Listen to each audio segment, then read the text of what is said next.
Altimeter. Altimeter reads vertical distance. First of all, altimeter gives us the vertical distance. Vertical distance is nothing but we can also call it as altitude. Now, altimeter uses only static pressure. It does not use dynamic pressure. And when height increases, static pressure decreases, as we know.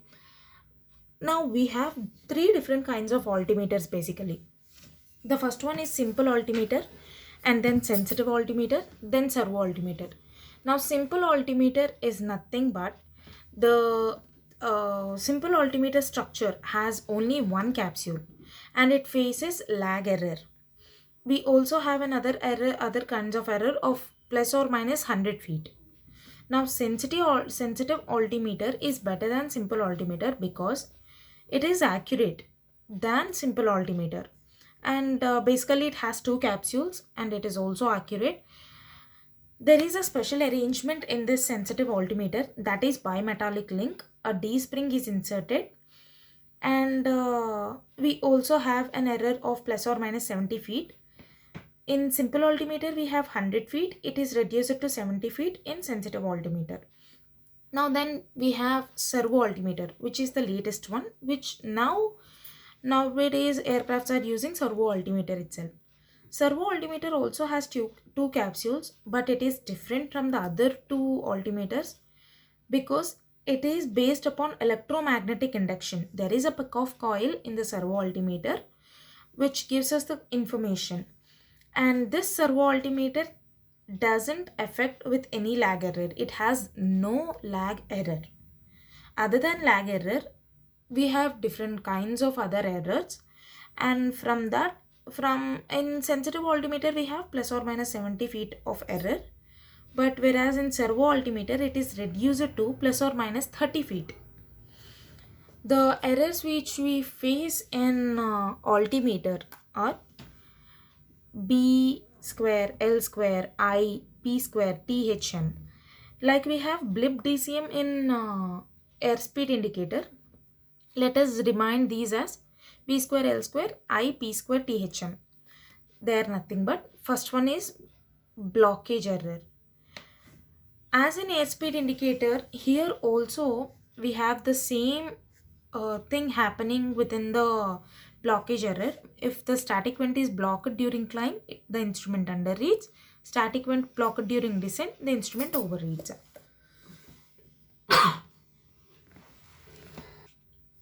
Since we are only using static vent, we don't consider dynamic errors. And the other B is barometric error. See, in altimeter, we can change the subscale setting. We can change the pressure settings to the QNH level. And during these changes in the subscale, we'll be facing an error. That error is called barometric error. And third one, we have L. First L is leakage error. Now, leakage error is different in different kinds of aircrafts. If the aircraft is pressurized and if the aircraft is non-pressurized. Pressurized aircraft is nothing but the cabin itself is given with some pressure which is normally good for human living. So if the cabin is pressurized, if the cabin is already given some pressure, then it is called pressurized aircraft. Non-pressurized aircraft is nothing but cabin pressure is low than outside air pressure. See, outside we have more pressure out of the aircraft, but within the aircraft we need some pressure which is good for our human living, and that is what the pressure we insert in the aircraft, that is called pressurized aircraft. But if we are not given with any pressure inside the aircraft, that is called non-pressurized aircraft. In non-pressurized aircraft, the cabin pressure is low generally. As the low pressure enters into the capsule, the instrument again overreads for non-pressurized aircraft. And then we have lag error. Of course, it is a direct error. And then we have I, instrument error. Instrument error, we already know it occurs during manufacturing defect. Then we have position error. Position error, as in airspeed indicator, here in altimeter also, the position error occurs during the raise of angle of attack and during lower speeds. Then we'll be having a position error, and other P is pressure error. Pressure error is nothing but when we are heading from high pressure and then to low pressure, heading from high pressure to low pressure, the altimeter overreads. High shows the higher value. That means it overreads. High, low, high. In the same way, from low pressure to, when we travel from low pressure to high pressure, the altimeter underreads. Low, high, low. Lower digits are shown. That means the altimeter underreads. Same happens for temperature. T is nothing but temperature error. Temperature also, from higher temperature to lower temperature, overreads. Higher values indicated. From low temperature to higher temperature, lower values are indicated in the dial. That means the instrument underreads. Low, high, low. Okay. Then we have H, hysteresis error. Hysteresis error is nothing but the instrument is manipulated with some kind of error if we spend the if we are cruising at a particular altitude for a more period of time, then the altimeter is manipulated to have such error. That is hysteresis error. Then we have M, maneuvering error. As we already know, likewise in airspeed indicator, during slip, this is the error which occurs during side slipping. If the aircraft is side slipping towards the blocked side, then the altimeter overreads. Towards the open side, the altimeter underreads. Here we have different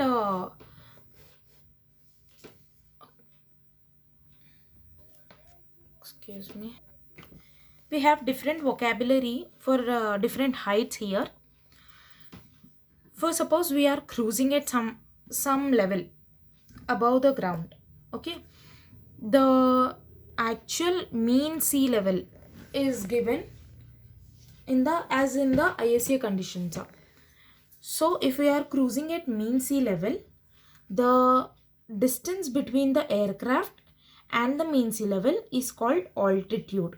The distance between the vertical distance between the aircraft and the mean sea level is called altitude. And then if we are traveling above the imaginary sea level lies at the pressure of 1013.25 hectopascals.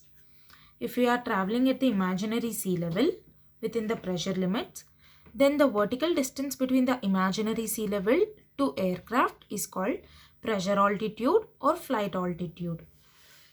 See, from mean sea level to the aerodrome, we'll be having a certain height. This height is called elevation. And from the elevation from the aerodrome to the aircraft, the vertical distance between the aerodrome and the aircraft cruising in the sky, that is called height. These are very important vocabulary.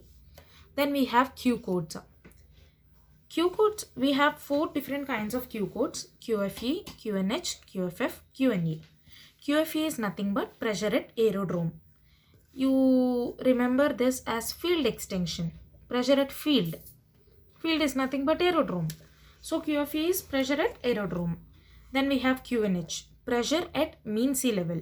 Here, the pressure which lies here at the mean sea level is called QNH. This we can also call as true altitude. Now let us take QNE first. QNE is nothing but pressure at 1013.25 hectopascals. That means imaginary sea level. Pressure at imaginary sea level is called QNE. This pressure is called as standard pressure setting. Now finally we have QFF. QFF we have finally QFF. QFF is nothing but it is QFE changed to QNH with respect to prevailing temperature. Until here, I'll explain you.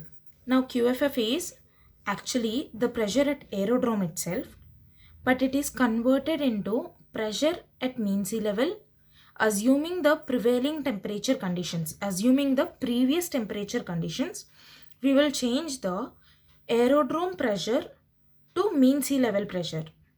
That is nothing but QFF. QFF is not basically important for cruising itself. Cruising, we generally give preference to QNH and QNA as well. But QFF is not that important during cruising. So for what QFF is used? It is used to make charts and flow diagrams and all, just to help for the navigation purpose. QFF is used, but not during cruising. I wonder if some of the people might not know what is cruising. Cruising is nothing but the aircraft flying in the sky at a certain level. See, this aircraft, we can call it as cruising aircraft. The aircraft is cruising. Like if I walk on the road, then we can call it as walking. In the same way, if the aircraft is flying at certain level, certain altitude, then the aircraft is said to be, it is cruising. Okay.